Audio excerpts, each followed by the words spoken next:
happy, what, Wednesday, right? Yeah, it's Wednesday. I know what day it is. It's a normal thing for somebody to know, and I know it. Oh, are Sharkies already in chat? Hello, Sharkies. How are you? Oh, I am alright. Hello, happy Wednesday. Yes, happy Wednesday to you as well. To you and yours. How's it going? What's new? What's new and magical?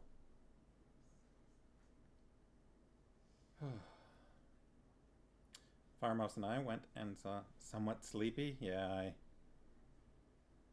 I am probably not going to be sleeping tonight for reasons. Um, I'm a little sleepy at the moment, but I will be more awake later, I think.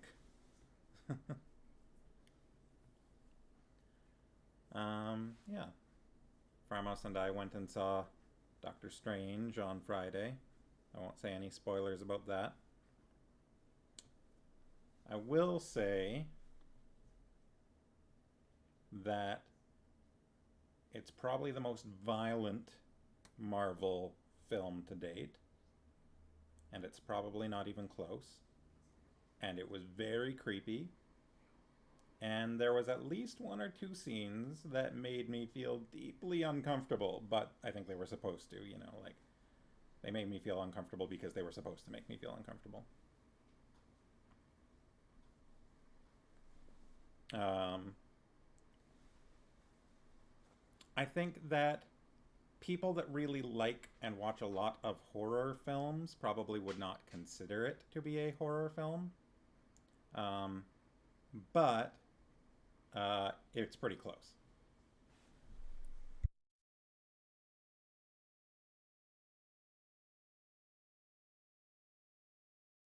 Sorry, just letting somebody know something. I've got a friend is over for the night, creeping around in the kitchen. Do do do do do.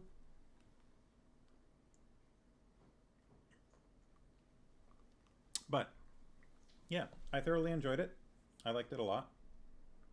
Um, I do think that it would be a good idea to watch some of the Disney Plus series first. One of them in particular, but I won't even say which one. But that said, I also have really enjoyed almost all of the Disney Plus series, and I think that it's worth watching those in general. Just because they're like in a on Disney Plus doesn't mean that they're not great. So if you haven't watched those, um, of them all, I think the least interesting one for me was probably Falcon and the Winter Soldier, and even that was still decent. It was still pretty good. It just wasn't. I don't know. It was a little more generic, I guess. But even it had some like poignant moments. Um, but I think I've enjoyed all of the Disney Plus series pretty well. Loki was great. WandaVision was great. Moon Knight was great. We've talked about What If before. Haven't seen Winter Soldier yet. Falcon and Winter Soldier. It was good, but I don't think it like I think for me it was probably the weakest offering of the Disney Plus series.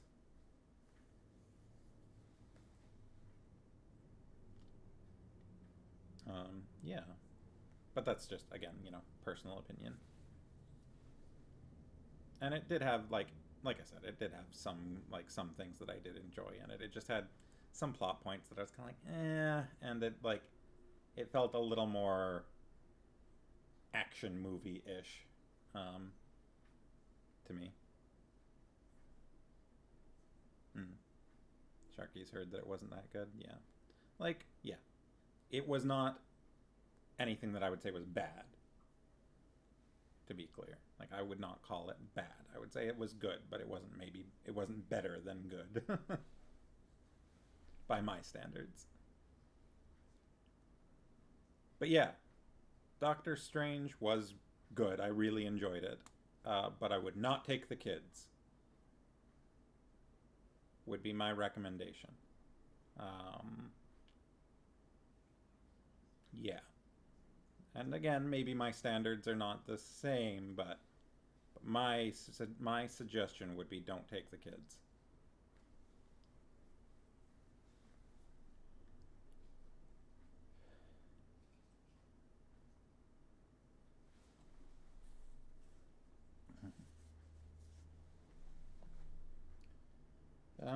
Yeah.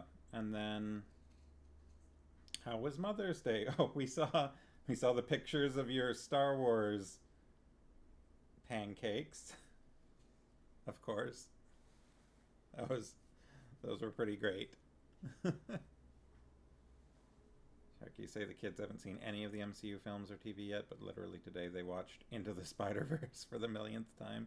Into the Spider Verse is so good. I was just talking about that with my friend earlier on the drive back. That's such a good. Have you seen all of the Tom Holland movies? Because I quite enjoyed all three of those now. Plus, whatever else he's been in for Marvel, but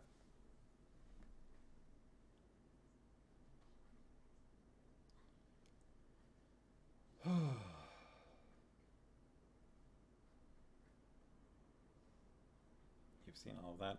Nice. Yeah, and then so one of my this is non sequitur. One of my favorite video games of all time is a game called Suikoden 2, which is part of a series. It is obviously, the second one in the series. One was good. Uh, like, I really enjoyed one, but 2 is my favorite. And it's probably like, if it's not my number one game of all time, it's up there. Like, that and like Chrono Trigger are both real high up the list. Um, and then I don't really enjoy any of the series after 2. They started making some weird choices that I didn't really enjoy. But the team that originally created Suikoden 1 and 2 had a Kickstarter last year to make sort of a spiritual successor game, which is going to be called Ayuden Chronicle 100 Heroes or something like that. And as part of the Kickstarter, one of the like extras you could back was like a companion game to go along with it that was going to be released first as sort of a prequel, called Ayuden Chronicle Rising. That is not the same game system. It's like the core game is like an RPG, sort of a JRPG, like a Japanese style RPG, versus Rising is like kind of a side scroller action adventure thing with like town building. And then if you play Rising, you can carry over some resources from that. You can carry like part of your save file over to 100 Heroes when it comes out. And anyways, Rising released yesterday, so I started playing that. And that's been pretty fun so far. Your character is like a scavenger, like treasure hunter who's exploring, like a town has recently discovered these rune barrows, which are these ruins that have opened up, and your character has come to like join in on the sort of gold rush of treasure hunting. Um, Suikoden 2 is a very interesting game. It's like your character is like a teenager member of this like army's like youth corps at the beginning of the game, and then sort of gets betrayed by his own nation and goes off and like gets captured by this mercenary group from a different nation. And then throughout the game you kind of gather more and more characters. The Suikoden series, sort of one of the hallmarks is the 108 stars of destiny. So basically there's like 108 unique characters that you kind of recruit to join you.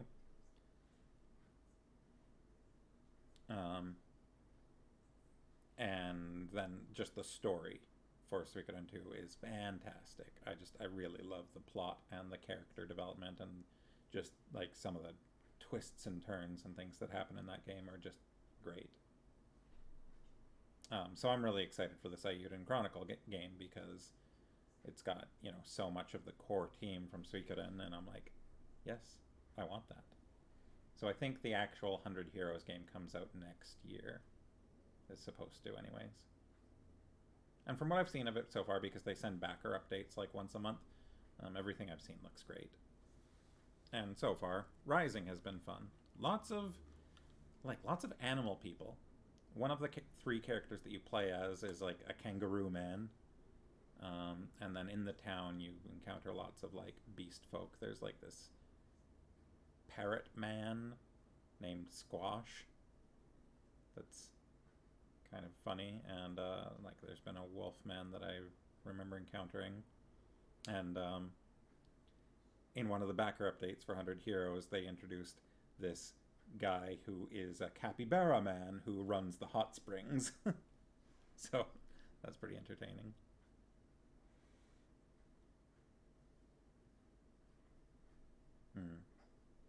Shadow of the Colossus. I've only played through Shadow of the Colossus once, but I did, completely finish that. Yeah, that's a great game. I love the music. The music is so good.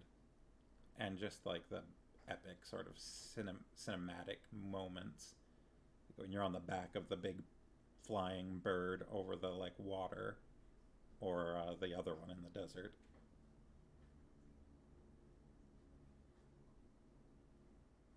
Oh, that game's great. And Skyrim, Skyrim is Skyrim. What can I say? That said, I haven't actually played very much Skyrim. I played a lot more Oblivion and a lot more Morrowind, but for some reason, and I feel like I should play Skyrim, but also it's like, it's been out for like a decade, and they've re-released it like a billion times. I tried playing Skyrim VR, but the vertical movement, you're always going up and down mountains and stuff, and like jumping and things, and that made me feel nauseated. Mrs. couldn't play through The Last Guardian, so she watched while Mr. played. Yeah. The Last Guardian, I remember when they first announced it, which was like 10 years before it finally ended up releasing. When they first announced it, a comic I read, Penny Arcade, was like, there's only one way this story is ending, knowing this company, and it's going to be sad. Farmos has played a large part of The Last Guardian, but I don't think she's finished it yet, and I have not actually played through it myself. It delivered. Oh, boy. Yeah, so that's kind of how my week's been going. Oh, and then, of course, Mother's Day. We went out to Chilliwack for that and did a little barbecue thing with my family. And on Saturday, we went and saw Farmos's mom in a play called Marjorie Prime, which was very sad and emotional. It's got some showings, I think, coming up in Chilliwack. But it was very like, oh, Shannon's mom or Farmos's mom, did a great job. But it was emotional. It was not a happy play in any way. They were like, yeah. Mrs. gets too emotionally invested in the mood of games, so if it's too intense, she just parks the character in a room and goes, this is fine. I get that. Video games are a very interesting storytelling medium. Because they can be so drastically different from one another, because they can be just basically like a movie that you play parts of, or they can be something that there's really no other analog for, right? Like there's no equivalent to. When they've got branching stories and choices that you're making and things like that. And it's like, well, you can't compare it to a film, and you can't compare it to a book, and you can't compare it to, like, I don't know, graphic novels. Like, there's really nothing else, I think, that is an equivalent. And so that's very interesting. And also then, because you're controlling things and making choices, emotionally, I feel like you can get quite invested in some of them.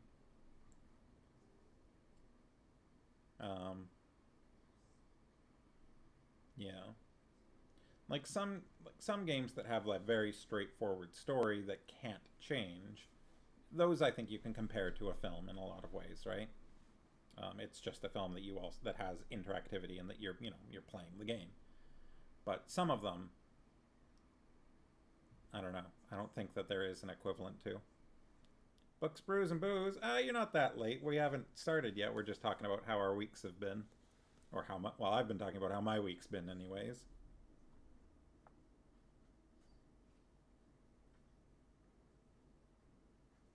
Mm-hmm. Sharky saying tabletop RPG would get close. Yeah, that's fair. That's fair. Um, those can I mean because that's entirely in the up to what the players and the dungeon master or the game master, storyteller, whatever, want it to be, right? A tabletop role playing game can be just about anything, um, just lacking the production values of video games. Sharkies were also in Sherlock on Mother's Day. Ah. I pretty we pretty much went to Cultist Lake because that's where my parents live, my family lives, and did stuff there, and then headed back to Richmond. So, Books, Brews, and Moves is trying to get one more work file done and feed the kitties. Yes, we have not started reading yet. Yeah, just talking movies and games and plays and all sorts of stuff, actually.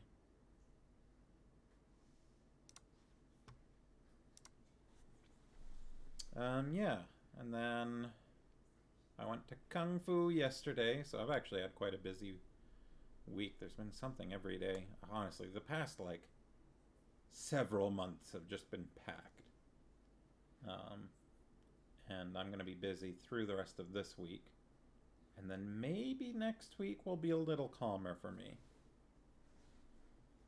Kung Fu last night was really good. I had lots of energy and did a lot of kicks, practiced a lot of kicks. Um, which I needed to, I don't know, brush up on a lot. I've got a lot of experience with kicks because I used to do Taekwondo, and Taekwondo is all kicks. Not not actually all, but it's got a big focus on kicking. So I did a bit of practice on some of that last night. Um, Even practiced some spinning back kicks, which I haven't done for a while. So I was real rusty on those, and did some target practice to kind of get myself back into a better form. I think I got back to a decent form with my right leg, but my left leg was sketchy.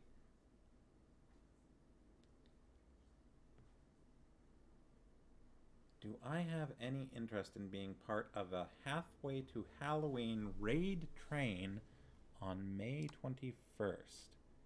May 21st is a Saturday. I think I'm going to need you to explain what that means.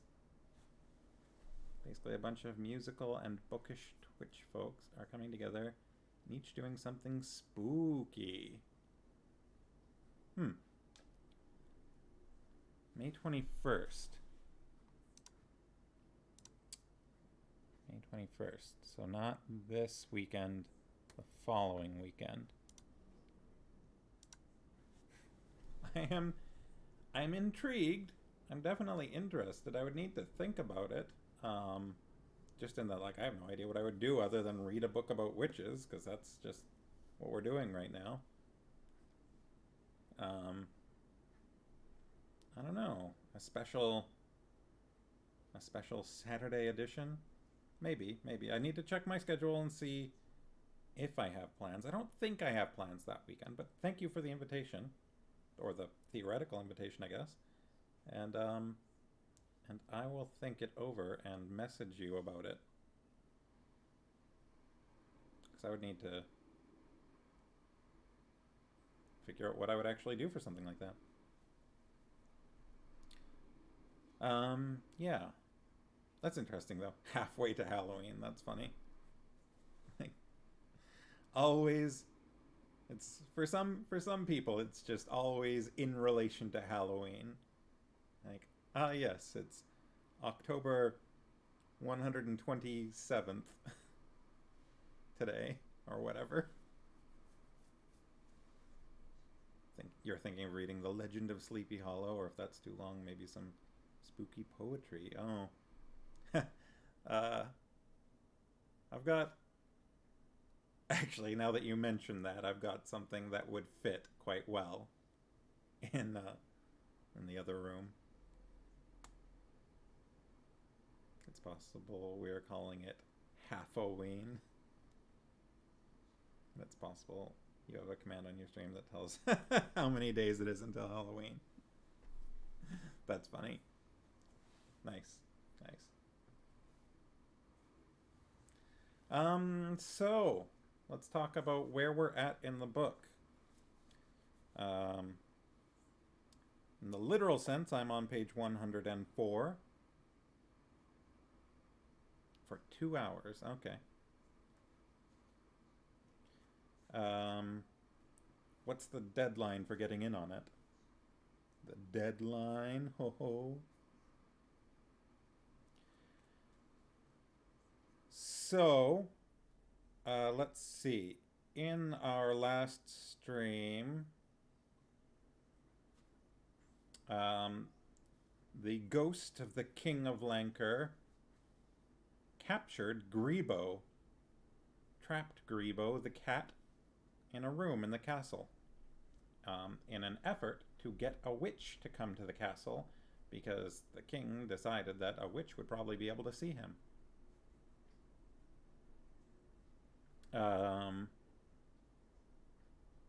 Honestly, quite tricky. A quite tricky thought process for that king, who really previously had not been described as being much of a thinker at all. Poor Grebo. There's lots of mice and fresh air.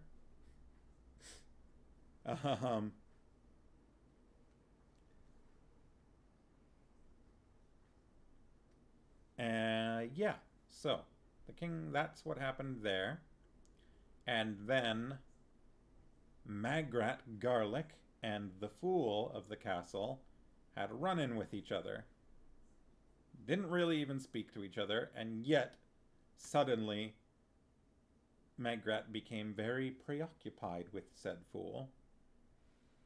And unfortunately, this led to a bit of a falling out amidst the coven of witches. It contributed to, because Granny Weatherwax wasn't very impressed with the questions that Magrat was asking, and Magrat took that personally, and they all kind of got into a squabble.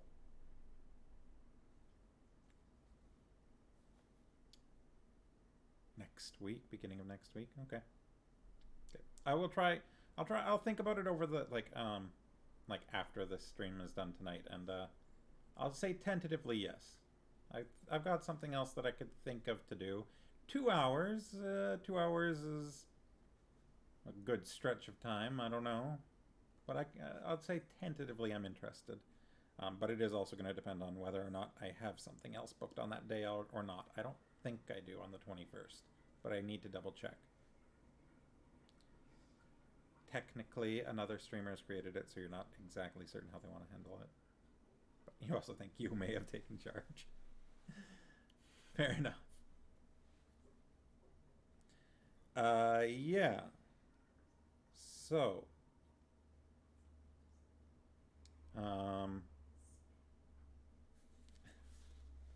yeah, 2 hours is for book-related things is well, book and you said book and music, didn't you? 2 hours is a bit, but it's fine, right? Anyways, bit of a cut falling out amongst the coven. Then Magrat decided that she was going to make a love potion, which is always a stellar idea. I don't think there's ever been an example of that ever going wrong, right? Can you ever think of an example of a love potion having consequences? I can't. I think it always works out exactly the way that it is intended to, and everyone's happy in the end. And there's no moral dilemma involved there, right? There's nothing morally questionable about love potions, is there? No, I don't think so. How could there be?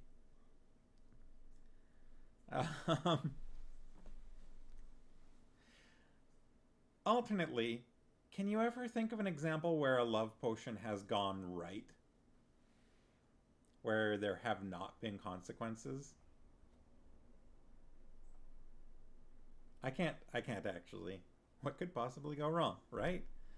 No, like I'm not sure that there is an example of someone goes, "Ah, yes, a love potion.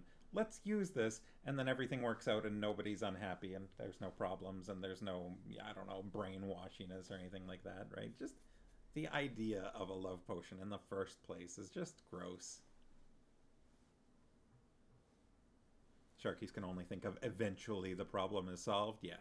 Yeah, like maybe you learn something in the end, and so there is possibly a silver lining, but I don't know. It's just such a silly, like, not to say that there aren't people who wouldn't jump at the opportunity to get their hands on a love potion and use it, but in but those people are gross, right? And like those that's I think unequivocally um actually I can think of one example. I can think of one example of a love potion story that went well. And it was a comic. Yes, that's what Farmos is saying. The love potion story is like this witch makes a love potion and she drinks it and then she like, who's gonna love me? Me. And she like looks in the mirror. That's the example. That's the one good use of a love potion. To love yourself. Sharky say they have a similar narrative function as deals with fairies. Yeah. I think that there are examples of deals with fairies that turn out positively more frequently than there are love potions. Because there are some people that are very careful and use deals with fairies very cautiously. There are examples of those. Um, or, yeah, or somehow where it just ends up working out well. But love potions, the one example I can think of is the witch who drinks it in order to love herself.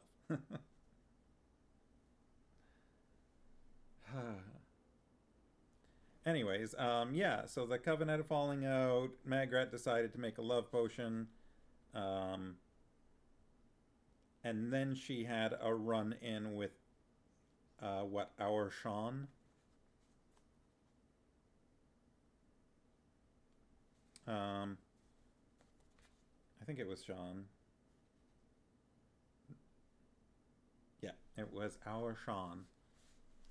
Uh, and that's after Nanny Og went to the castle in order to try and find her cat. And then the king saw her, and the king is afraid of witches, and the king had her locked up in the dungeon and threatened to torture her, to which she was very nonplussed. She just was kind of like, okay, that sounds fun. And our Sean went off to get our Jason and our Wayne and our Darren and our. And then thought, oh, I know, while talking to Magrat, I'll go get Granny Weatherwax. She's a witch. And Magrat kind of went, oh, really? Well, why don't you shut the heck up and I'll go handle it?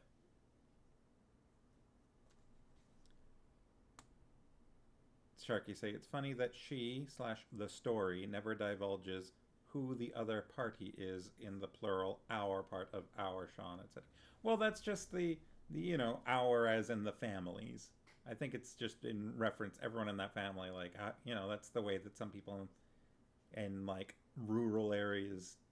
I think it's a shot at people in rural areas, but it's our as in our family. But yeah, it's an interesting. It's one of those things where Sir Terry can write the way that people speak as if they're real people.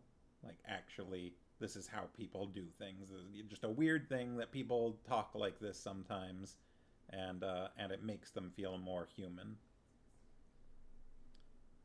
Um, not just action heroes or whatever that aren't realistic at all. It's like they're in a fantasy world, but they feel like real people.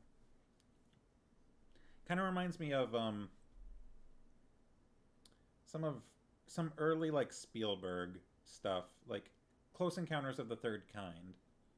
You get the like family, and they're all at the beginning of the film. You know, they're all in the living room and they're screaming over each other, and everybody's running around, and the kids are causing chaos, and they're all talking at the same time, and somebody's doing, you know, one of the kids is smashing a doll in the background, and it's just like nobody's waiting for anybody else to finish talking while they're talking and things like that. And that felt very human to me, you know, very like, this doesn't feel scripted. This feels like this is how a family might interact. They're all just kind of making noise and like, yeah.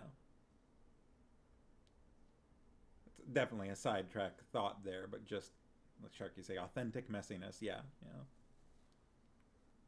Anyways, so that's roughly where we're at. Was we were in, I didn't actually finish sort of a section of story there, but the Duke and Duchess left Nanny Og to ruminate in the dungeon, and after they left, Nanny Og was left alone in the gloom.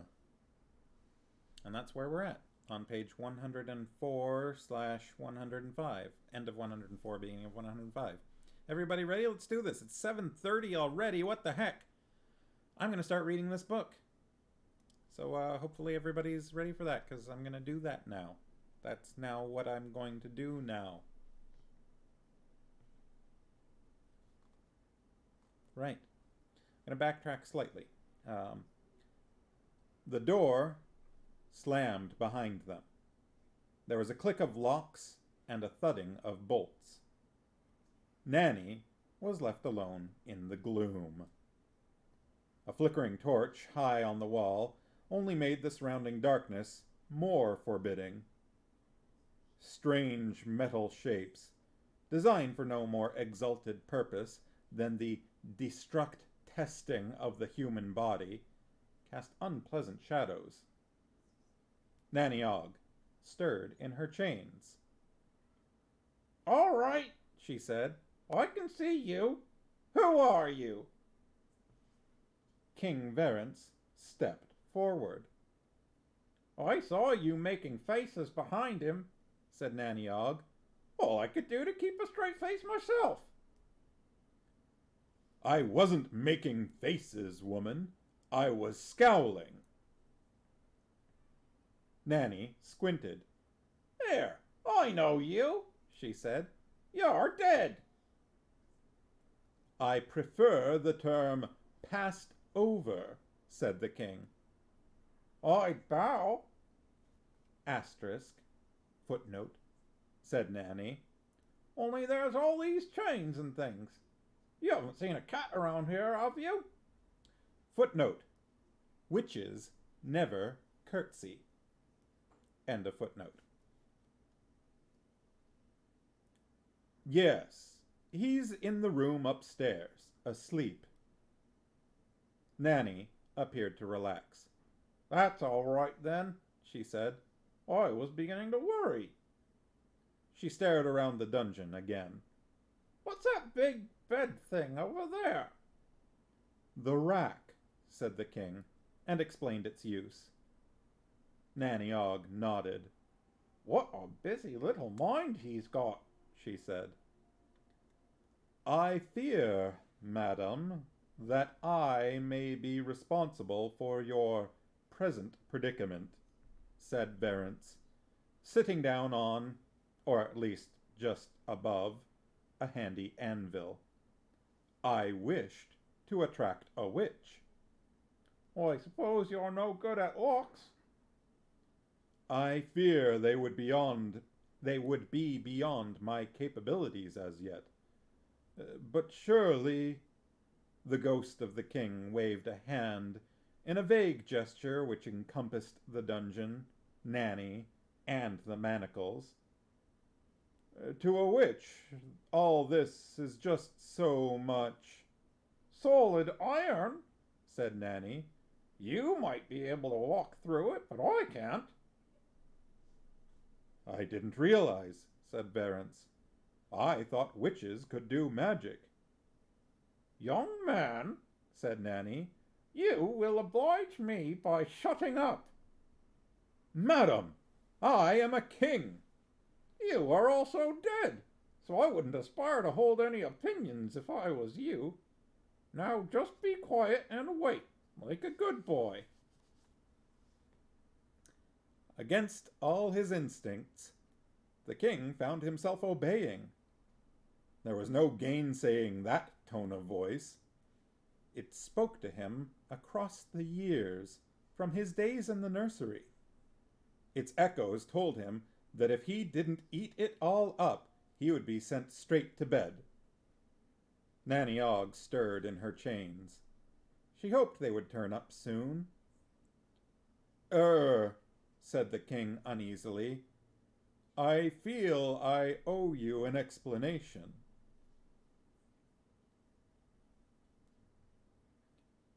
Thank you, said Granny Weatherwax, and because Sean seemed to be expecting it, added, You've been a good boy. Yes'm, said Sean. Was there something else?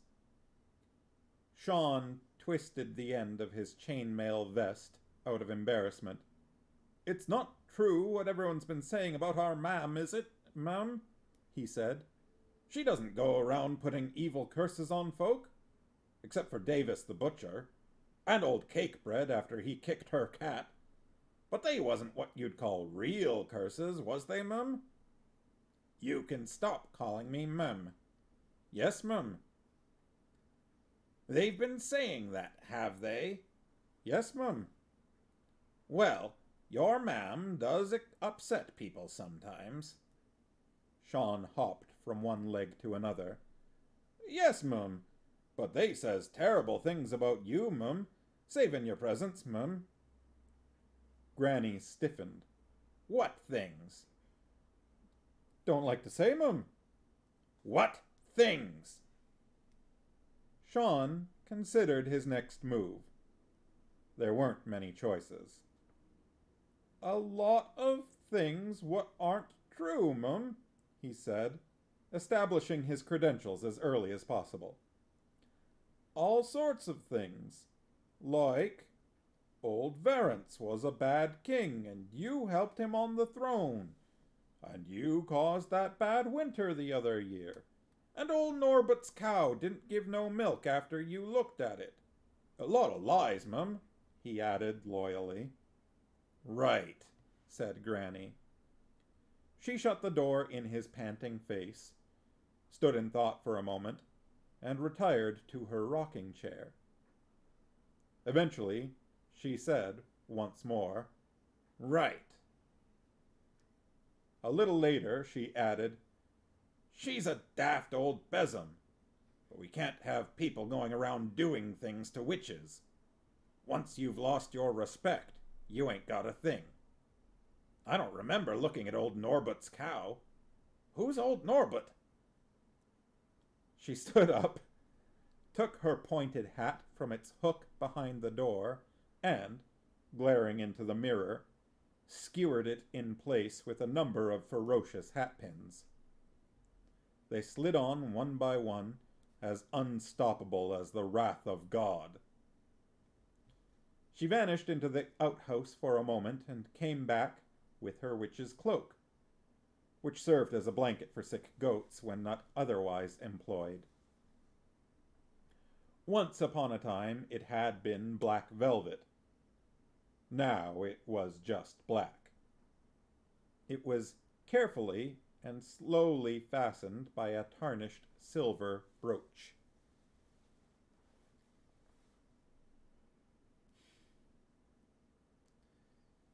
Pharma says, someone here is hearing your Nanny Ogg voice for the first time and was having some trouble keeping their laughing quiet.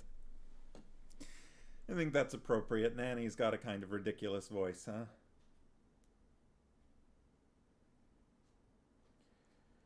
No samurai, no questing knight was ever dressed with as much ceremony. Finally, Granny drew herself up, surveyed her dark reflection in the glass, gave a thin little smile of approval, and left via the back door.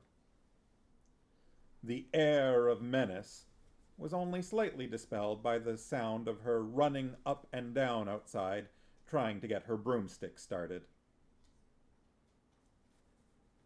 Magrat was also regarding herself in the mirror. She'd dug out a startlingly green dress that was designed to be both revealing and clinging, and would have been if Magrat had anything to display or to cling to. So she'd shoved a couple of rolled-up stockings down the front in an effort to make good the more obvious deficiencies. She had also tried a spell on her hair, but it was naturally magic-resistant, and already the natural shape was beginning to assert itself. A dandelion clock at about 2 p.m. Magrat had also tried makeup. This wasn't an unqualified success. She didn't have much practice. She was beginning to wonder if she'd overdone the eyeshadow. Her neck, fingers, and arms between them carried enough silverware to make a full-sized dinner service, and over everything she had thrown a black cloak lined with red silk. In a certain light, and from a carefully chosen angle, Magrat was not unattractive. Whether any of these preparations did anything for her is debatable, but they did mean that a thin veneer of confidence overlaid her trembling heart. She drew herself up and turned this way and that. The clusters of amulets, magical jewelry, and occult bangles on various parts of her body jingled together. Any enemy wouldn't only have to be blind to fail to notice that a witch was approaching, he'd have to be deaf as well. She turned to her work table and examined what she rather self-consciously, and never in Granny's hearing, called her tools of the craft. Both T and C there capitalized. There was the white-handled knife, used in the preparation of magical ingredients. There was the black-handled knife, used in the magical workings themselves. Magrat had carved so many runes into its handle, it was in constant danger of falling in half. They were undoubtedly powerful, but... Magrat shook her head regretfully, went over to the kitchen dresser, and took out the bread knife. Something told her that at times like these, a good sharp bread knife was probably the best friend a girl could have. "I spy, with my little eye," said Nanny Og, "something beginning with P." The ghost of the king stared wearily around the dungeons. "Pliers," he suggested. "No." "Pillywinks?" "That's a pretty name. What is it?" "It's a kind of thumbscrew. Look," said the king. "It's not that," said Nanny. "Choke pear?" he said desperately. "That's a C. Anyway, I don't know what that is," said Nanny Og. The king obligingly indicated it on the tray and explained its use. "Definitely not," said Nanny. "Smoldering boot of punishment?" said the king. "You're a bit too good at these names," said Nanny sharply. "You sure you didn't use them when you were alive?" "Absolutely, Nanny," said the ghost. "Boys that tell lies go to a bad place," warned Nanny. Lady Felmet had most of them installed herself.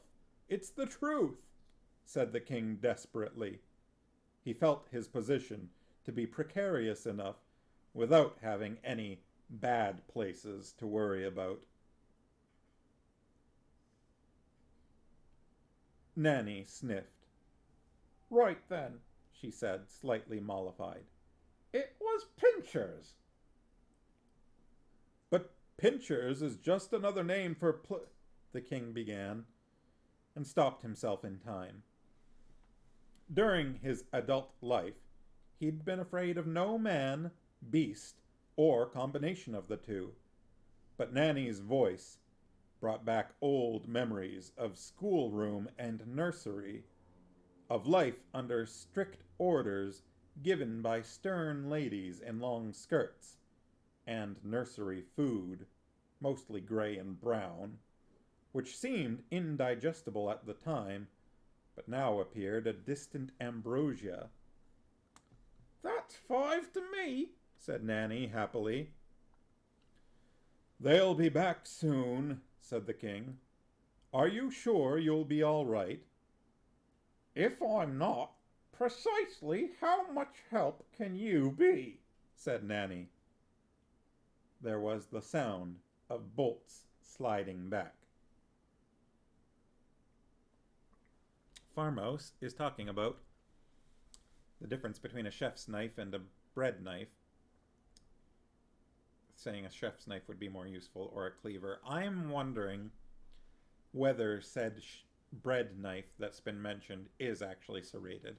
I'm guessing it's just like a kitchen knife, and that distinction of a bread knife being serrated is maybe not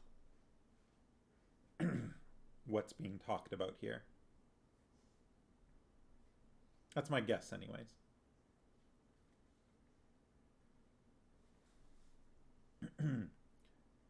There was already a crowd outside the castle as Granny's broomstick wobbled uncertainly toward the ground. They went quiet as she strode forward, and parted to let her pass. She had a basket of apples under her arm. "There's a witch in the dungeons," someone whispered to Granny. "And foul tortures, they say." "Nonsense," said Granny. "It couldn't be. I expect Nanny Ogg has just gone to advise the king, or something." "They say Jason Ogg's gone to fetch his brothers," said a stallholder in awe. "I really advise you all to return home," said Granny Weatherwax. She's spelling in her sentences the word advise with a Z. In case anyone's wondering why I'm emphasizing it strangely, it's spelled A-D-V-I-Z-E. So, I'm guessing there's an extra Z sound in there. Sharkies were thinking you'd want Granny's hat pins. There's historical precedent for women defending themselves with large hat pins. Yes, I've heard about that. If someone's getting too handsy, they get a hat pin to the eye. Or whatever. Your copy spelled with an S? Really? A-D-V-I-S-E. Both instances of advise in mine are spelled with a Z. I wonder if that's just a regional thing? Because I assumed that that was supposed to be... Because, you know, sometimes they spell things kind of wrong on purpose in these books to, you know, drive home how it's being pronounced. Or how the person in question thinks it's pronounced, or whatever. Books, Brews, and Booze has it with a Z. Interesting. We have discovered a difference in our editions. So I wonder if that's just an editor was like, oh no, that's spelled wrong. And I wonder if that was supposed to be spelled wrong, or if that's a regional spelling. Curious. I really advise you all to return home, said Granny Weatherwax. "There has probably been a misunderstanding. Everyone knows a witch cannot be held against her will." "It's gone too far this time," said a peasant. "All this burning and taxing, and now this. I blame you witches. It's got to stop. I know my rights." Oh. "What rights are they?" said Granny. "Dunnage, cowage in ordinary, badinage, leftovers, scrommage, clary, and spunt," said the peasant promptly. "And acornage every other year, and the right to keep 2/3 of a goat on the common, unless he set fire to it. It was a bloody good goat, too." What did this peasant just say? I need to read that a second time. Let's go through that again. Oh, Farmo says advise with a Z is apparently an archaic spelling not used very often anymore. I feel like that was probably intentional. I feel slightly upset that it's with an S in the Sharkies edition. I think that an editor made a mistake. They shouldn't have changed that. All right, let's go back to this peasant. Dunnage. It's a word I've heard before, but I don't know what it means. I think it's... No, I could take a guess, but I don't know for certain. Cowhage in ordinary. COWHAGE -in -ordinary. Farmo says acornage and the right to keep 2/3 of a goat on the common are the two that stood out to Farmos. All right, so cowhage in ordinary, badinage, BADINAGE, leftovers. One of the rights is leftovers. That's nice. That's nice for the peasant. That's a good right, leftovers. Scrommage, SCROMMIDGE, clary, CLARY, and spunt, SPUNT. Those are the peasant's rights. And acornage every other year, and the right to keep 2/3 of a goat on the common until he set fire to it. It was a bloody good goat, too.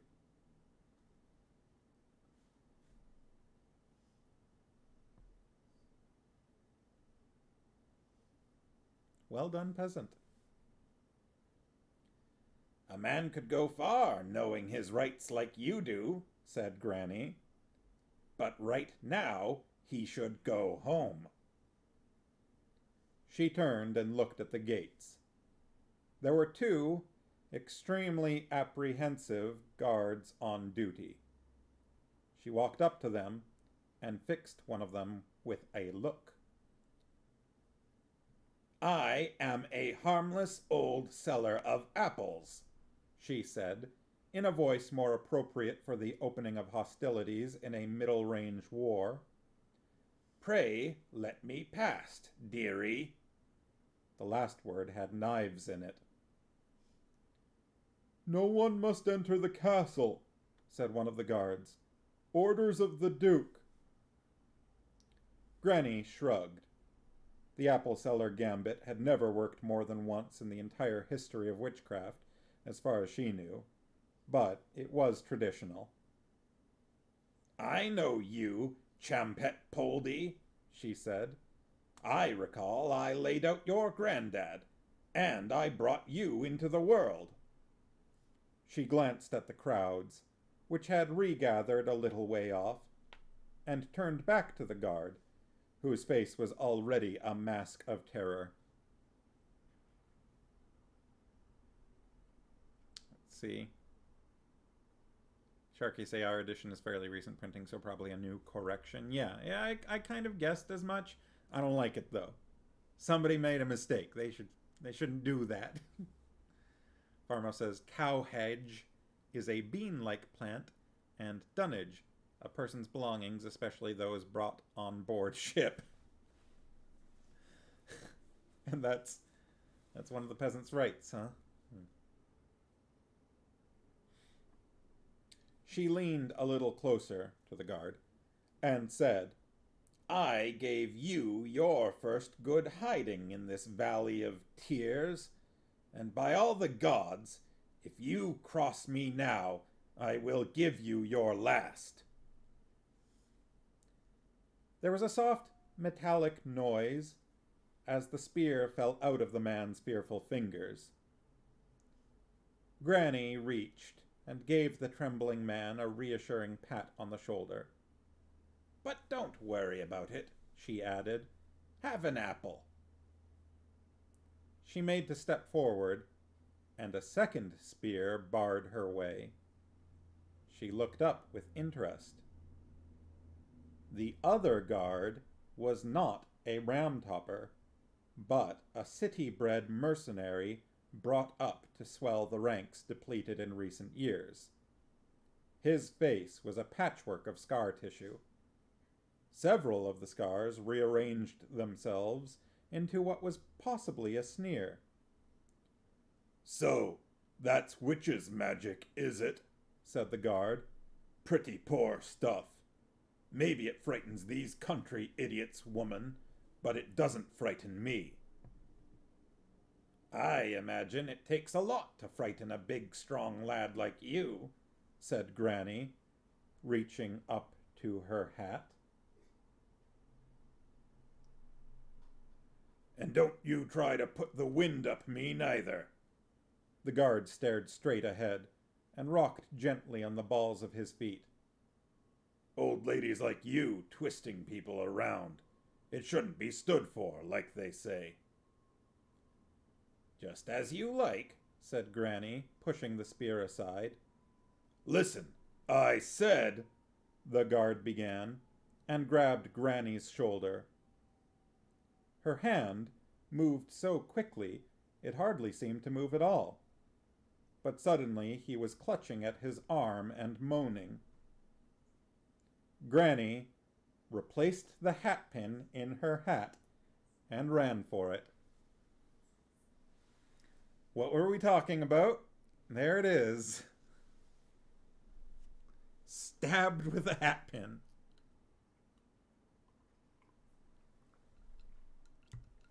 Yep. The Sharkies called it.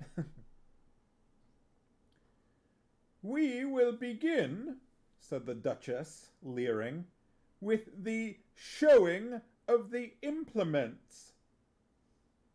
Capital S on showing, capital I on implements. Seen 'em, said Nanny. Leastways, all the ones beginning with P, S, I, T, and W. Then let us see how long you can keep that light conversational tone. Light the brazier, Felmet, snapped the Duchess.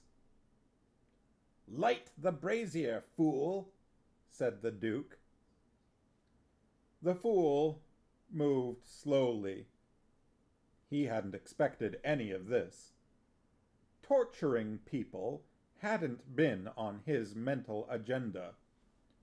Hurting old ladies in cold blood wasn't his cup of tea. And actually hurting witches in blood of any temperature whatsoever failed to be an entire 12-course banquet. Words, he'd said. All this probably came under the heading of sticks and stones.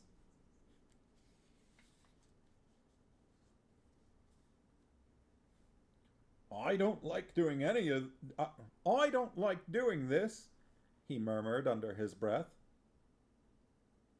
Fine, said Nanny Ogg, whose hearing was superb. I'll remember that you didn't like it.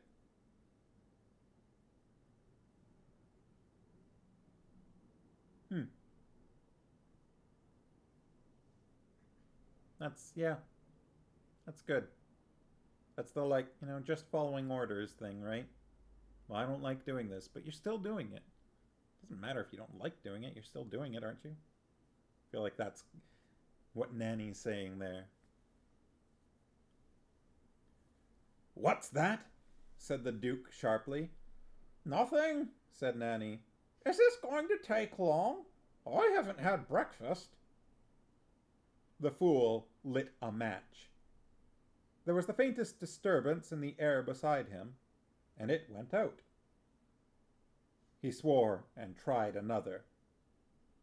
This time, his shaking hands managed to get it as far as the brazier before it, too, flared and darkened. "Hurry up, man," said the Duchess, laying out a tray of tools. "Doesn't seem to want to light," muttered the fool, as another match became a fluttering streak of flame and then went out. The Duke snatched the box from his trembling fingers and caught him across the cheek with a handful of rings. "Can no orders of mine be obeyed?" he screamed. "Infirm of purpose! Weak! Give me the box!" The fool backed away. Someone he couldn't see was whispering things he couldn't quite make out in his ear. "Go outside," hissed the Duke, "and see that we are not disturbed." The fool tripped over the bottom step, turned, and, with a last imploring look at Nanny, scampered through the door.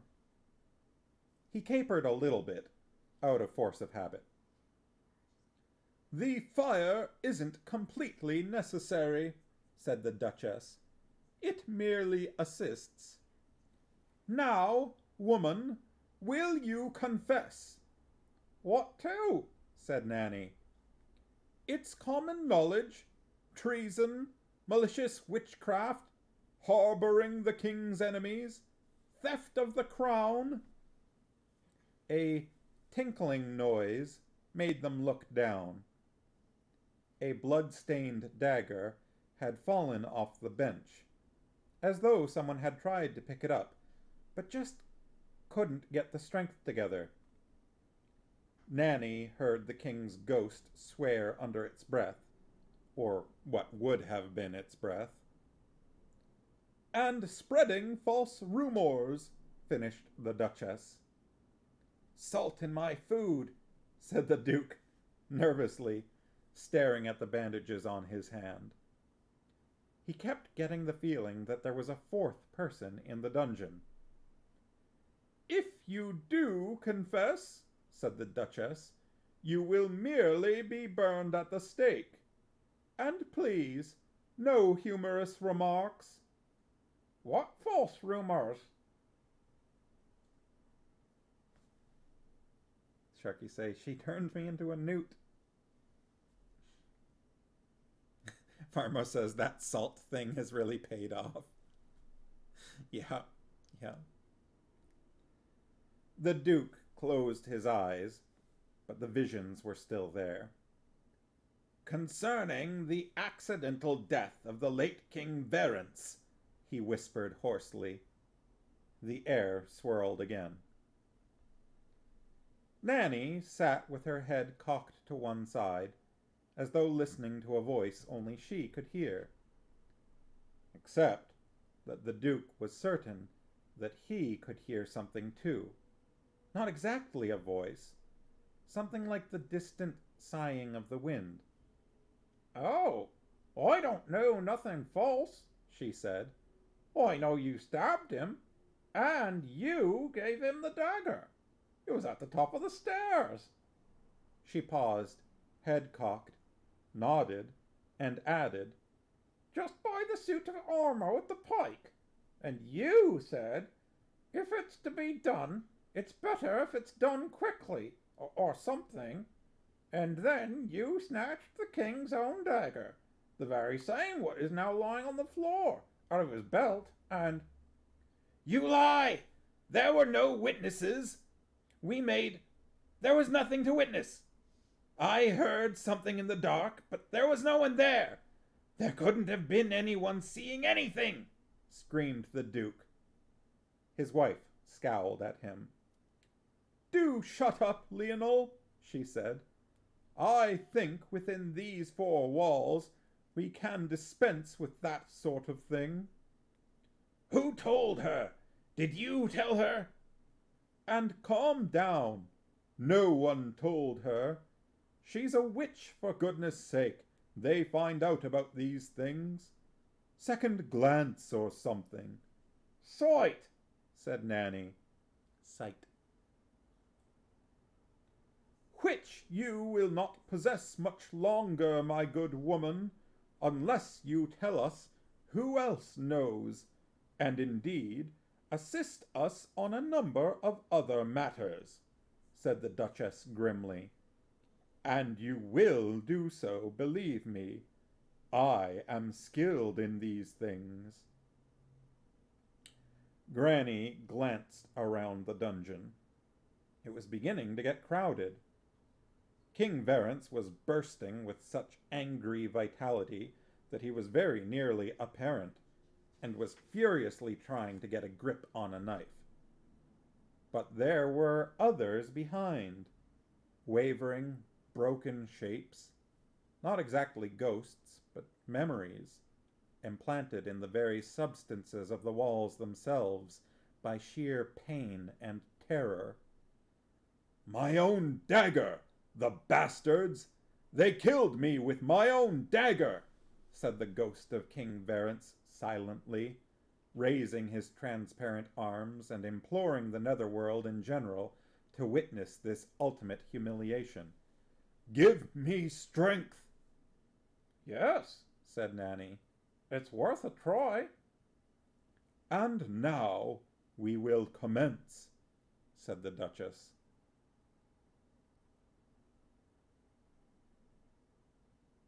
"What?" said the guard. "I said," said Magrat, "I've come to sell my lovely apples. Don't you listen?" "There's not a sale on, is there?" The guard was extremely nervous, since his colleague had been taken off to the infirmary. He hadn't taken the job in order to deal with this sort of thing. It dawned on him. "You're not a witch, are you?" he said, fumbling awkwardly with his pike. "Of course not. Do I look like one?" The guard looked at her occult bangles, her lined cloak, her trembling hands, and her face. The face was particularly worrying. Magrat had used a lot of powder to make her face pale and interesting.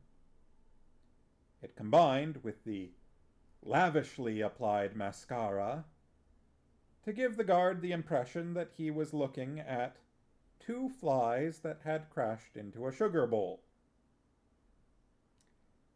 He found his fingers wanted to make a sign to ward off the evil eye shadow.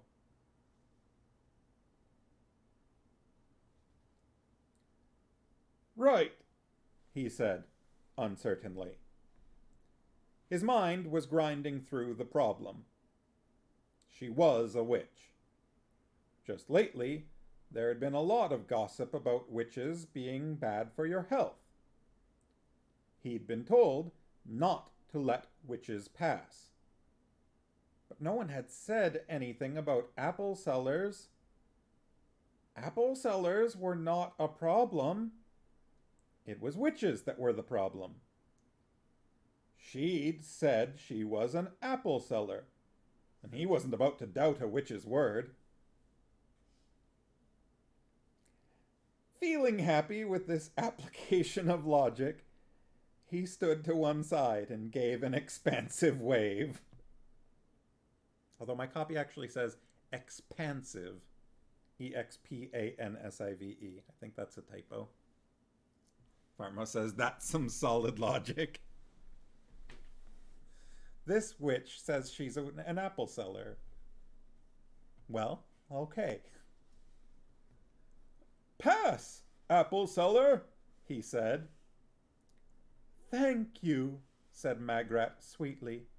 "Would you like an apple?" "No, thanks.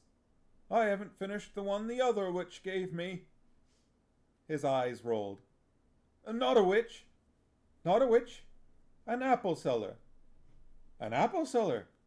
She ought to know. How long ago was this? Just a few minutes. Lily Fay says, not a witch, just an apple seller. Hi, Lily. Hey, I haven't heard from you for a little bit. How are you doing? I don't know how much of our book you've been here for, but we're approaching halfway through Wyrd Sisters by Sir Terry Pratchett. It's good to see you.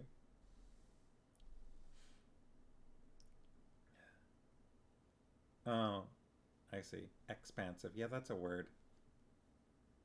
Expansive. Why am I feeling like there should be an S there? There probably shouldn't be. I don't know. In my head it looked wrong.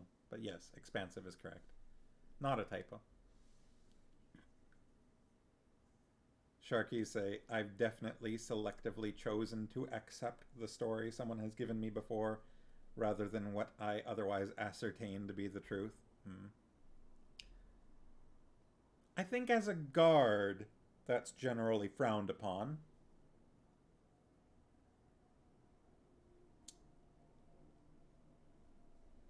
You're okay? Happy to hear my voice? Oh. We'll have to do some catching up sometime soon.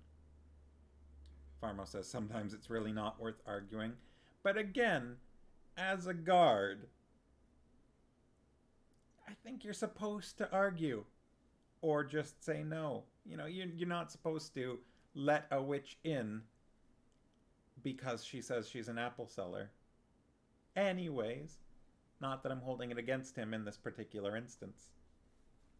Just as, you know, the profession goes, I think it's not supposed to work that way. Farmo says, like, if you're more afraid of the witch than the Duke. Yeah, I mean, the worst thing the Duke's going to do is have you tortured and then killed. Who knows what a witch is going to do?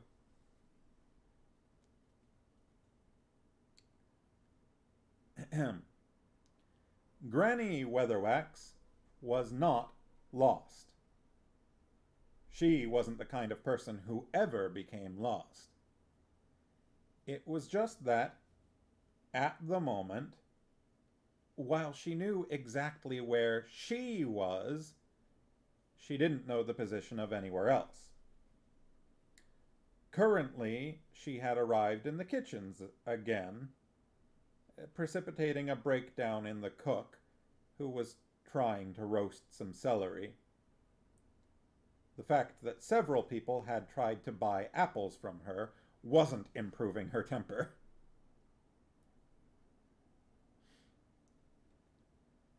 Magrat found her way to the Great Hall, empty and deserted at this time of day, except for a couple of guards who were playing dice. They wore the tabards of Felmet's own personal bodyguard, and stopped their game as soon as she appeared. "Well, well," said one, leering. "Come to keep us company, have you, my pretty?" Footnote: no one knows why men say things like this. Any minute now, he is probably going to say that he likes girls with spirit. End of footnote. "I was looking for the dungeons," said Magrat, to whom the words sexual harassment were a mere collection of syllables. "Just fancy," said one of the guards, winking at the other. "I reckon we can help you there." They got up and stood either side of her. She was aware of two chins you could strike matches on, and an overpowering smell of stale beer. Frantic signals from outlying portions of her mind began to break down her iron-hard conviction that bad things only happened to bad people. They escorted her down several flights of steps into a maze of dank, arched passageways, as she sought hurriedly for some polite way of disengaging herself. Oh boy. "I should warn you," she said, "I am not, as I may appear, A simple apple seller. Fancy that. I am, in fact, a witch. This did not make the impression she had hoped. The guards exchanged glances. Fair enough, said one. I've always wondered what it was like to kiss a witch. Around here they do say you get turned into a frog. The other guard nudged him. I reckon, then, he said, in the slow, ripe tones of one who thinks that what he is about to say next is going to be incredibly funny, you kissed one years ago. The brief guffaw was suddenly interrupted when Magrat was flung against the wall and treated to a close-up view of the guard's nostrils. Now listen to me, sweetheart, he said. You ain't the first witch we've had down here, if witch you be. But you could be lucky and walk out again, if you are nice to us, d'ye see? There was a shrill, short scream from somewhere nearby. That, you see, said the guard, was a witch having it the hard way. You could do us all a favor, see? Lucky you met us, really. His questing hand stopped its wandering. What's this? He said to Magrat's pale face. A knife? A knife? I reckon we've got to take that very seriously, don't you, Hron? You got to tie her hands and gag her, said Hron hurriedly. They can't do magic if they can't speak or wave their hands about.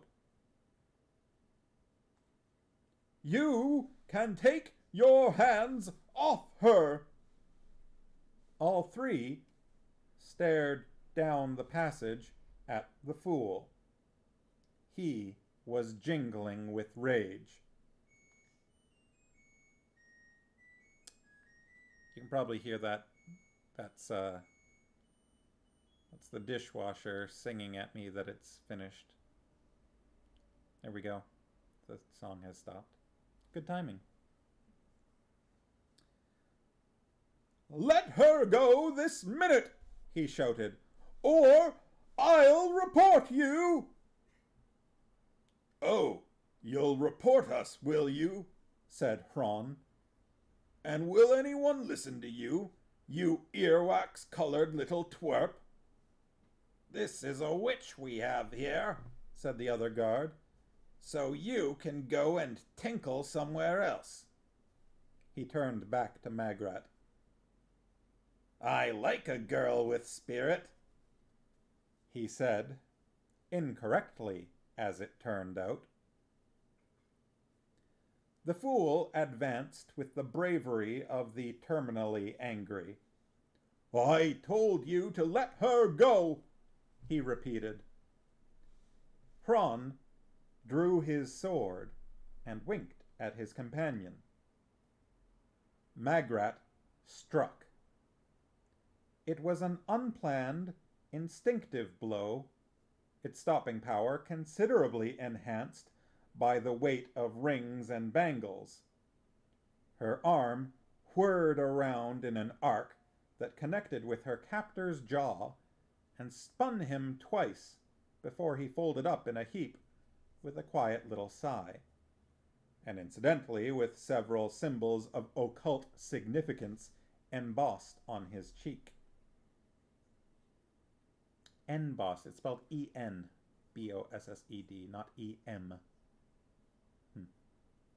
Hron gaped at him and then looked at Magrat. Books, Brews, and Brews asking why I have a magical dishwasher. And Farmo says, wizard. Sharky says, speaking of Pratchett's ability to accurately write how people actually speak, he got D-bags like those guards perfectly. Ugh, they're so slimy and gross. I don't like reading their voices. Like, reading that stuff out loud is bleh.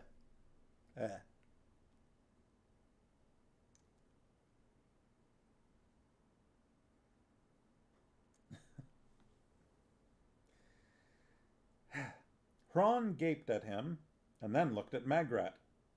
He raised his sword at about the same moment that the fool cannoned into him, and the two men went down in a struggling heap.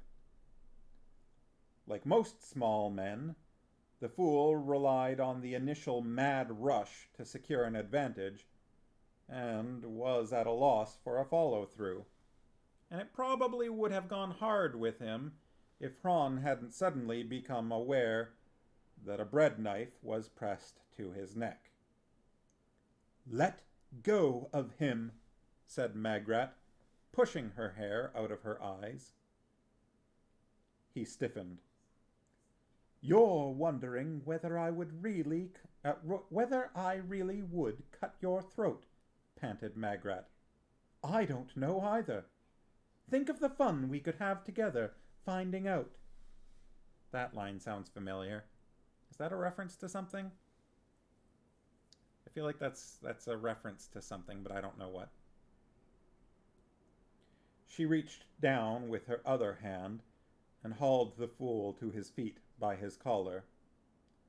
"Where did that scream come from?" she said, without taking her eyes off the guard. "It's down this way.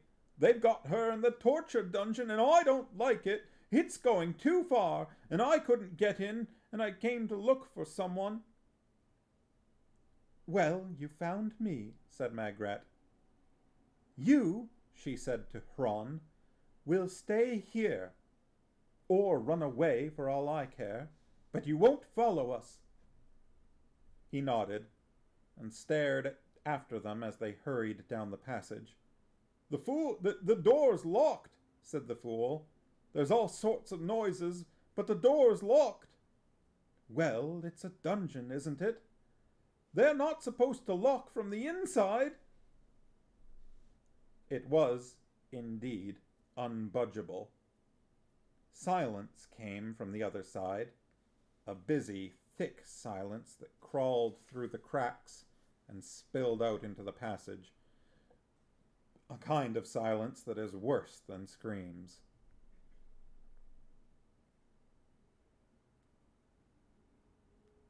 Bookspurs and Booze was wondering how many people reading this balked when they realized they had said the exact same thing to a female once.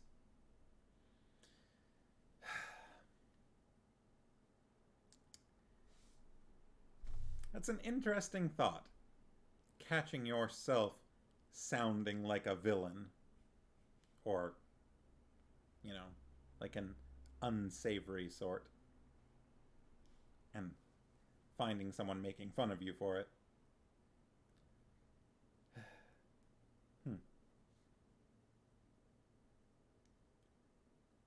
The fool hopped from one foot to the other as Magrat explored the door's rough surface.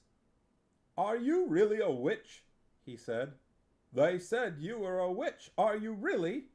You don't look like a witch. You look very... that is..." He blushed. "Not like a, crone at all, but absolutely beautiful." His voice trailed into silence. "I am totally in control of the situation," Magrat told herself. "I never thought I would be, but I am thinking absolutely clearly." And she realized, in an absolutely clear way, that her padding had slipped down to her waist, her head felt as though a family of unhygienic birds had been nesting in it, and her eyeshadow had not so much run as sprinted. Her dress was torn in several places, her legs were scratched, her arms were bruised, and for some reason she felt on top of the world. "I think you'd better stand back, Varence," she said. I'm not sure how this is going to work. There was a sharp intake of breath. How did you know my name? The fool's name is Varence. That's interesting. Sharky say, we figure over here that most of the types who would speak like that either don't read these books or aren't self-aware enough to feel ashamed of their behavior. Yeah, that is probably accurate.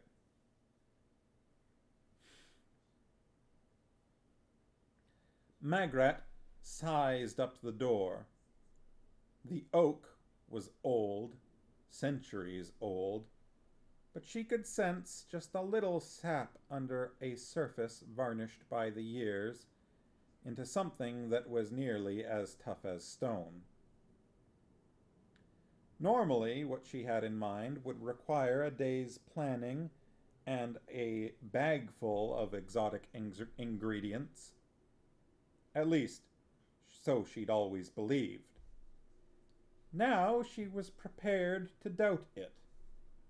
If you could conjure demons out of washtubs, you could do anything. She became aware that the fool had spoken. "Oh, I expect I heard it somewhere," she said vaguely. "I shouldn't think so. I never use it," said the fool. "I mean, it's not a popular name with the Duke. It was me mam, you see. They like to name you after kings, I suppose. My granddad said I had no business having a name like that, and he said I shouldn't go around." Magrat nodded. She was looking around the dank tunnel with a professional's eye. It wasn't a promising place. The old oak planks had been down here in the darkness all these years, away from the clock of the seasons. On the other hand, Granny had said that somehow all trees were one tree, or something like that. Magrat thought she understood it, although she didn't know exactly what it meant. And it was springtime up there. The ghost of life that still lived in the wood must know that. Or, if it had forgotten, it must be told. She put her palms flat on the door again and shut her eyes, trying to think her way out through the stone, out of the castle, and into the thin, black soil of the mountains, into the air, into the sunlight. The fool was merely aware that Magrat was standing very still. Then her hair stood out from her head, gently, and there was a smell of leaf mold. And then, without warning, the hammer that can drive a marshmallow soft toadstool through 6 inches of solid pavement, or an eel across 1,000 miles of hostile ocean to a particular pond in an upland field, struck up through her and into the door. She stepped back carefully, her mind stunned, fighting against a desperate urge to bury her toes into the rock and put forth leaves. The fool caught her, and the shock nearly knocked him over. Magrat sagged against the faintly jingling body and felt triumphant. She had done it, and with no artificial aids. If only the others could have seen this. "Don't go near it," she mumbled. "I think I gave it rather a lot." Sharky say it's pretty cool watching Magrat do such powerful magic on her own. It's a neat moment. The fool was still holding her toast rack body in his arms and was too overcome to utter a word, but she still got a reply. "I reckon you did," said Granny Weatherwax, stepping out of the shadows. "I never would have thought of it myself." Magrat peered at her. "You've been here all the time?" "Just a few minutes." Granny glanced at the door. "Good technique," she said. "But it's old wood. Been in a fire too, I reckon. Lot of iron nails and stuff in there. Can't see it working. I'd have tried the stones if it was me, but—" She was interrupted by a soft pop. There was another, and then a whole series of them together, like a shower of meringues. Oh, a shower of meringues? What does that mean?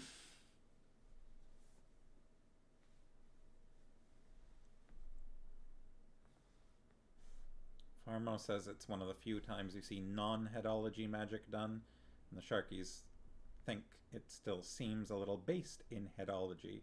Magrat believed she could, and she told the door what it could believe itself to be. Yeah, I think it was a little soft spongy things hitting the ground. I think it was a little bit of a convincing the door that it was still a tree, right? It's related to headology. Behind her, very gently, the door was breaking into leaf. Granny stared at it for a few seconds, and then met Magrat's terrified gaze. "Run!" she yelled. They grabbed the fool and scurried into the shelter of a convenient buttress.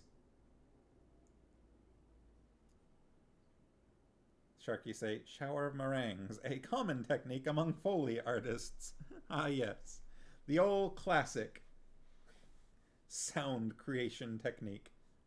Just drop a bunch of meringues from a height onto the ground. And it'll sound like nails popping out of a door, I guess. The door gave a warning creak. Several of its planks twisted in vegetable agony, and there was a shower of rock splinters when nails were expelled like thorns from a wound, ricocheting off the stonework. You know, when I've expelled a thorn, I don't think it's gone ricocheting off of stonework. Maybe I'm doing it wrong, I don't know. The fool ducked as part of the lock whirred over his head and smashed into the opposite wall. The lower parts of the planks extended, questing white roots, which slithered across the damp stone to the nearest crack and began to auger in. Knotholes bulged, burst, and thrust out branches which hit the stones of the doorway and tumbled them aside. And all the time there was a low groan, the sound of the cells of the wood trying to contain the surge of raw life pounding through them. Groan is another nice onomatopoeic word. We had one last time. I don't remember what it was, but groan is pretty good. Groan, right? I don't think it's as good as whatever the previous one was, because I feel like that one was a little better. It was creak, and groan. I guess they're related to each other. Ahem.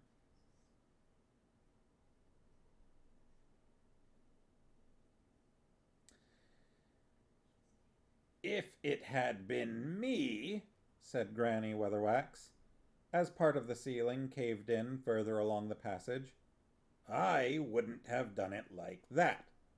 Not that I'm objecting, mind you," she said, as Magrat opened her mouth. "It's a reasonable job. I think you might have overdone it a bit, that's all." "Excuse me," said the fool. "I can't do rocks," said Magrat. "Well, no. Rocks is an acquired taste." "Excuse me." The two witches stared at him, and he backed away. "Weren't you supposed to be rescuing someone?" he said. "Oh," said Granny. "yes. Come on, Magrat. We'd better see what she's been getting up to."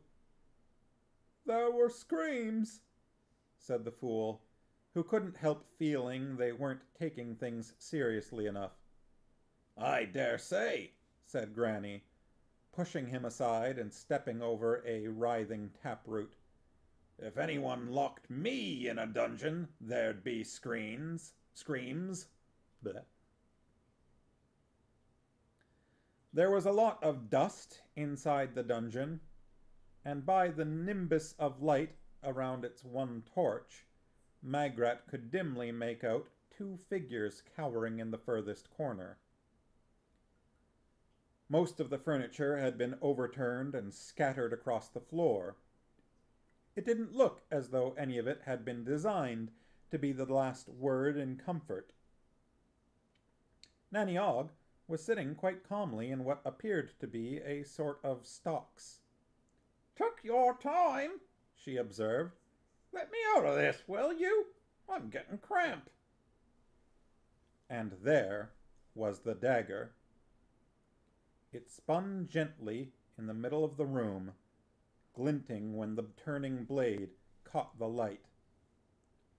"My own dagger," said the ghost of the king, in a voice only the witches could hear. "All this time, and I never knew it. My own dagger. They bloody well did me in with my own bloody knife." He took another step toward the royal couple, waving the dagger. A faint gurgle escaped from the lips of the Duke, glad to be out of there. "He's doing well, isn't he?" said Nanny, as Magrat helped her out of her prison. "Isn't that the old king? Can they see him?" "Shouldn't think so." King Verence staggered slightly under the weight. He was too old for such poltergeist activity. You had to be an adolescent for this. "Let me just get a grip on this thing," he said. "Oh, damn."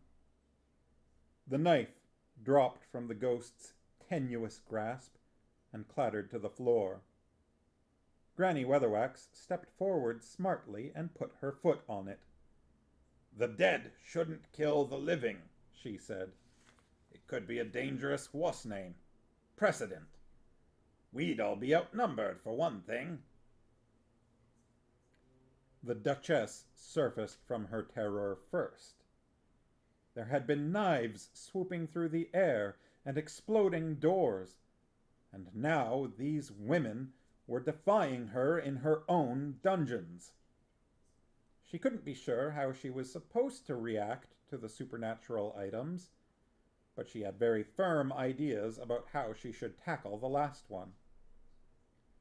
Her mouth opened like the gateway to a red hell. "Guards!" she yelled, and spotted the fool hovering near the door. "Fool! Fetch the guards!" "They're busy. We were just leaving," said Granny. "Which one of you is the Duke?" Felmet stared, pink-eyed, up at her from his half-crouch in the corner. A thin dribble of saliva escaped from the corner of his mouth, and he giggled. Granny looked closer. In the center of those streaming eyes, something else looked back at her.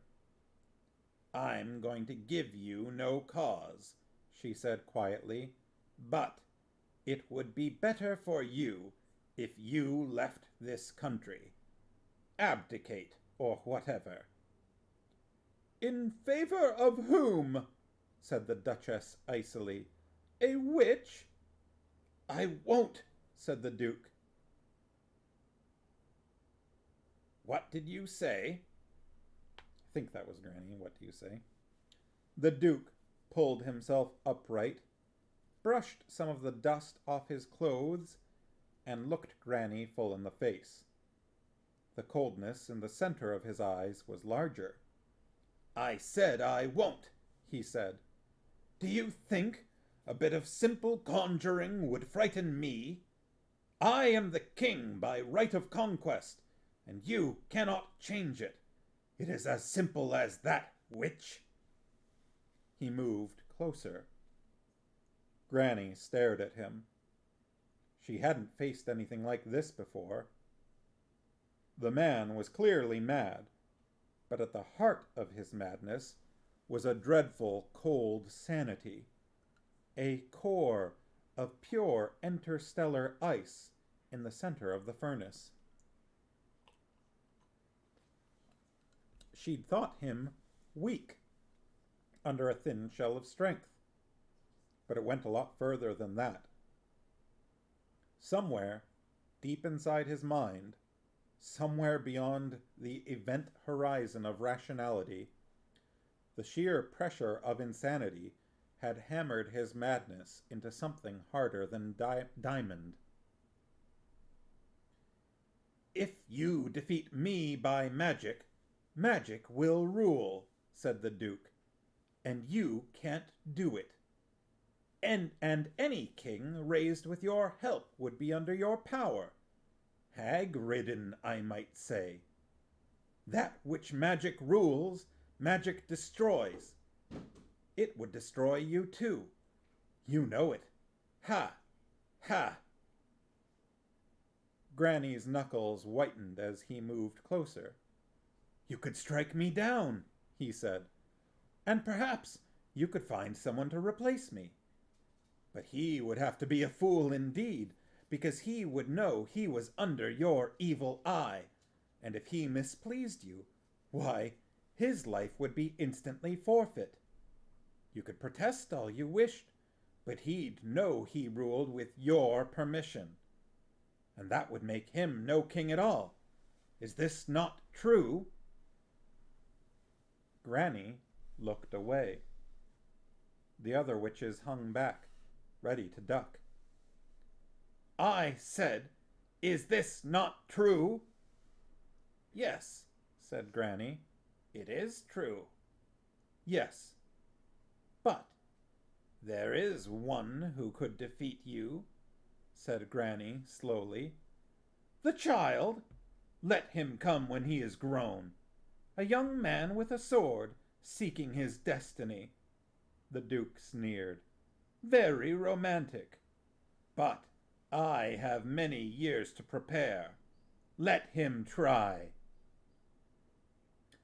Beside him, King Verence's fist smashed through the air and quite failed to connect.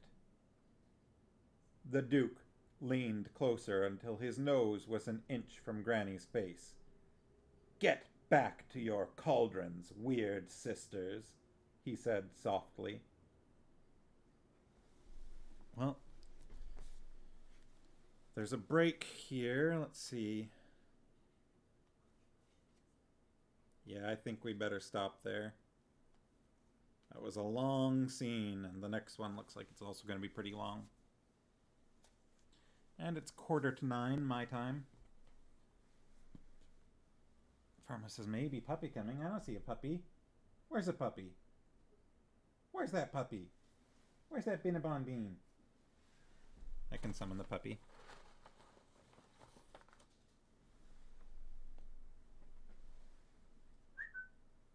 You want a treat?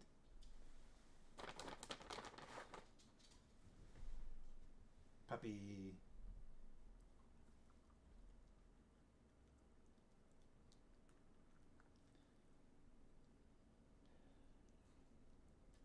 Sharky say, maybe if I spent years going crazy, I wouldn't want to waste the investment either. Sharky say, bonus points for the villain saying the book's title. Yep, title drop. Spelled with a Y and everything.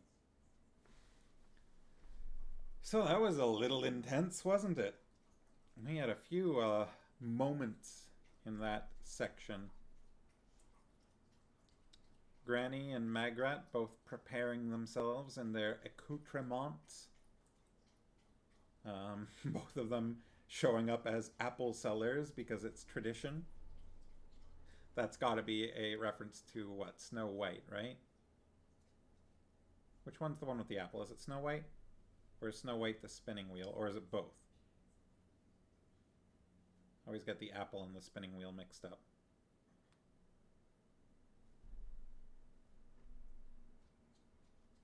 Sharky say yeah, Snow White. Yeah, that's got to be why it's tradition.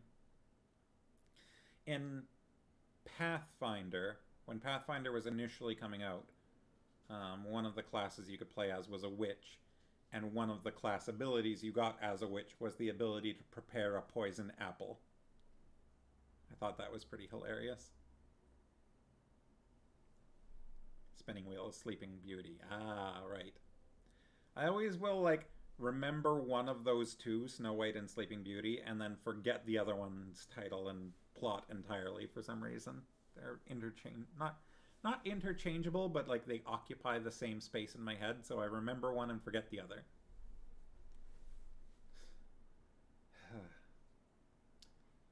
And then the whole bit in the dungeons and the real gross guards. Blah. And then Magrat doing some magic. Some quite momentous seeming magic. That was pretty interesting. Sharky saying some of the book versions of Snow White, there's also poisoned hair combs and bodice laces tied too tight. I remember the hair combs. I don't know if I've heard the bodice laces, which just seems like something that could happen, right? But the poisoned hair combs, I've definitely heard that one. And I'm sure I've heard another variant or two as well. Maybe like a piece of glass or something like that. Or a poison thorn. I'm sure I've heard a poison thorn instead of the spinning wheel. Or something. Or maybe instead of the apple. Sharky say, yeah, the witch takes a few running starts before she successfully kills Snow White.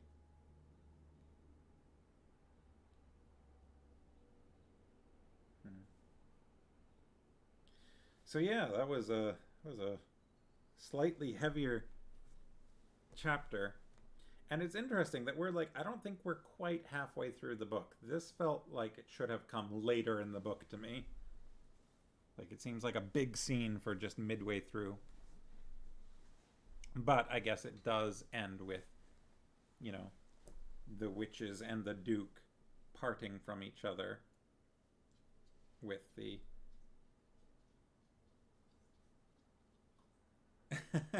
Beeshive saying he wanted to stop in and say hi since I rated you just as you were rating someone else. Yeah, nice to see you.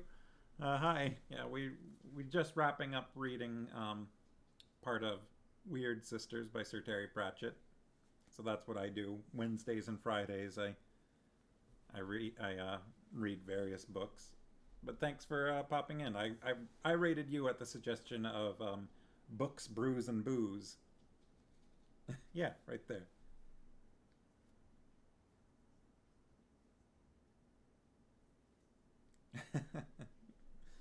Sharkies had forgotten how many big narrative climaxes Discworld books have, much like acts of plays.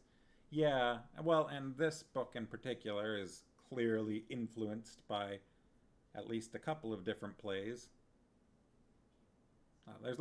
There's many clear like influences on this book, right? Where, you know, it's not so much like you're supposed to recognize that it's taking jabs at the Scottish play or at Hamlet or, you know, Snow White or what have you. Because I was reading Frankenstein, very nice. I don't think I have actually read Frankenstein myself. I've read Dracula. I've read Three Musketeers. But I don't think I've actually read the original Mary Shelley. It's your first time reading it. Oh, all of the books I'm doing on stream are books I've read before. Sharky say the Fool is very King Lear too. I mean, the character of a fool is definitely a common, it's one of the Shakespearean things, right? I feel like a fool shows up in one form or another in a few different of Shakespeare's plays. I mean, in The Tempest, you've got a few different fool-like characters, but none of them is specifically like a fool to a king. Rosencrantz and Guildenstern come kind of like probably the closest that you get in Hamlet. Sharky's had to read Frankenstein in grade 12, but haven't revisited it since. Probably see it in a very different light now. Yeah, it's interesting going back to things like that you maybe didn't. I don't know how it was for you, but for me, like going back to things that maybe I didn't enjoy the first time through because it was schoolwork or something like that.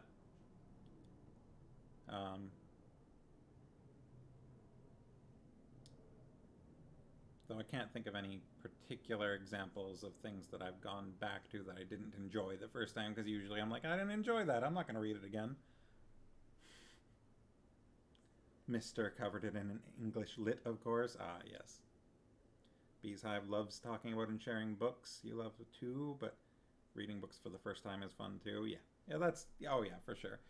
For the most part, the reason I've done that, like we've read, this is our 5th book we're working on that I've done on stream.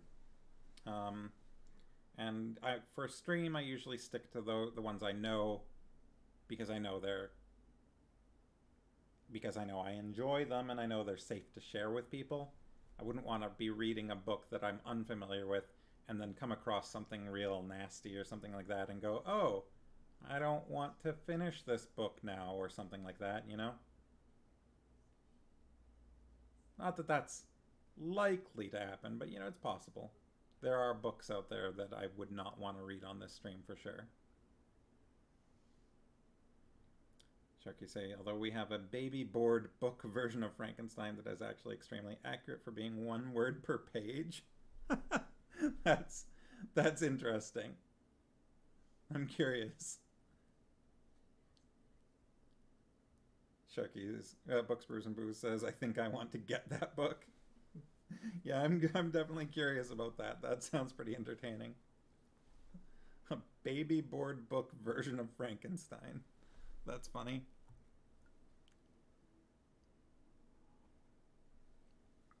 Alright, well, I am getting a little hungry. Mrs. Sharky is running to get the book. Okay. If you send me a picture of it, then I will show it on stream. How's that? Or have you already done that? What? I'm just now seeing in our chat, Mr. Sharky apparently drew a mustache, and it just happened to be nearby, so this happened. It's not focusing up super well, but you get the impression.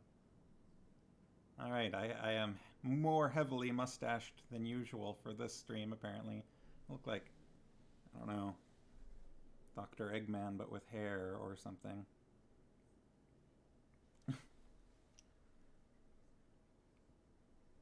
It's by, okay, so the baby board book. Send me a picture of the cover. I'll show the cover.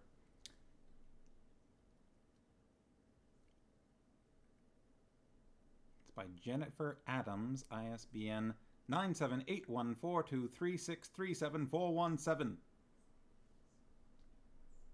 Books, Brews, and Booze says, OMG, she has baby lit books, a whole line of them.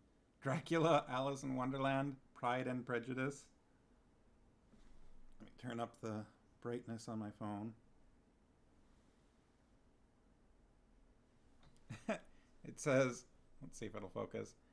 It says Frankenstein, an Anatomy Primer by Jennifer Adams, art by Alison Oliver. That's pretty hilarious. That looks very cute. Little Miss Shelley. That's funny.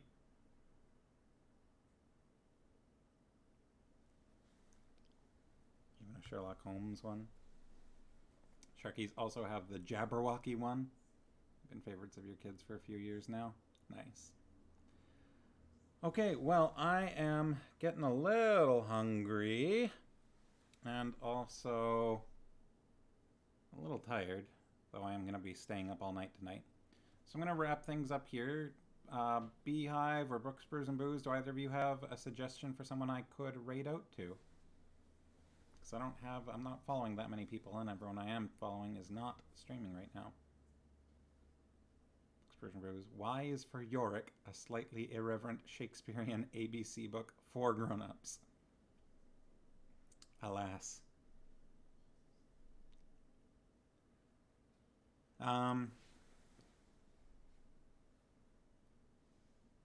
I've been sent a picture of the Jabberwocky as well, which says it is a nonsense primer. Art by Alison Oliver.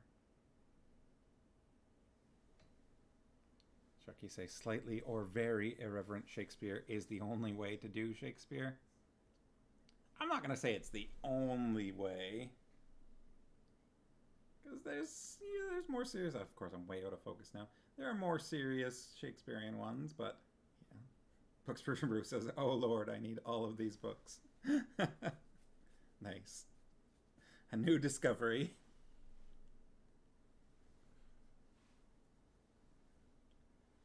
Alright, well, I should be back here same time on Friday, 7 p.m. Pacific. And we will continue Wyrd Sisters. And in the meantime, I will think about that Halloween thing that Books, Brews, and Booze mentioned. Got a slightly busy-ish day tomorrow. Karma says, same sleep time, same sleep channel. That's right.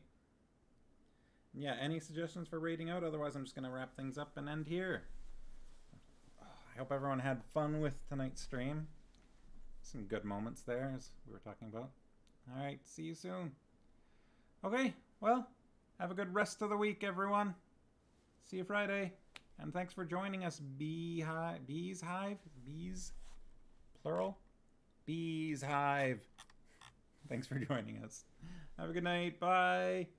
See you Friday.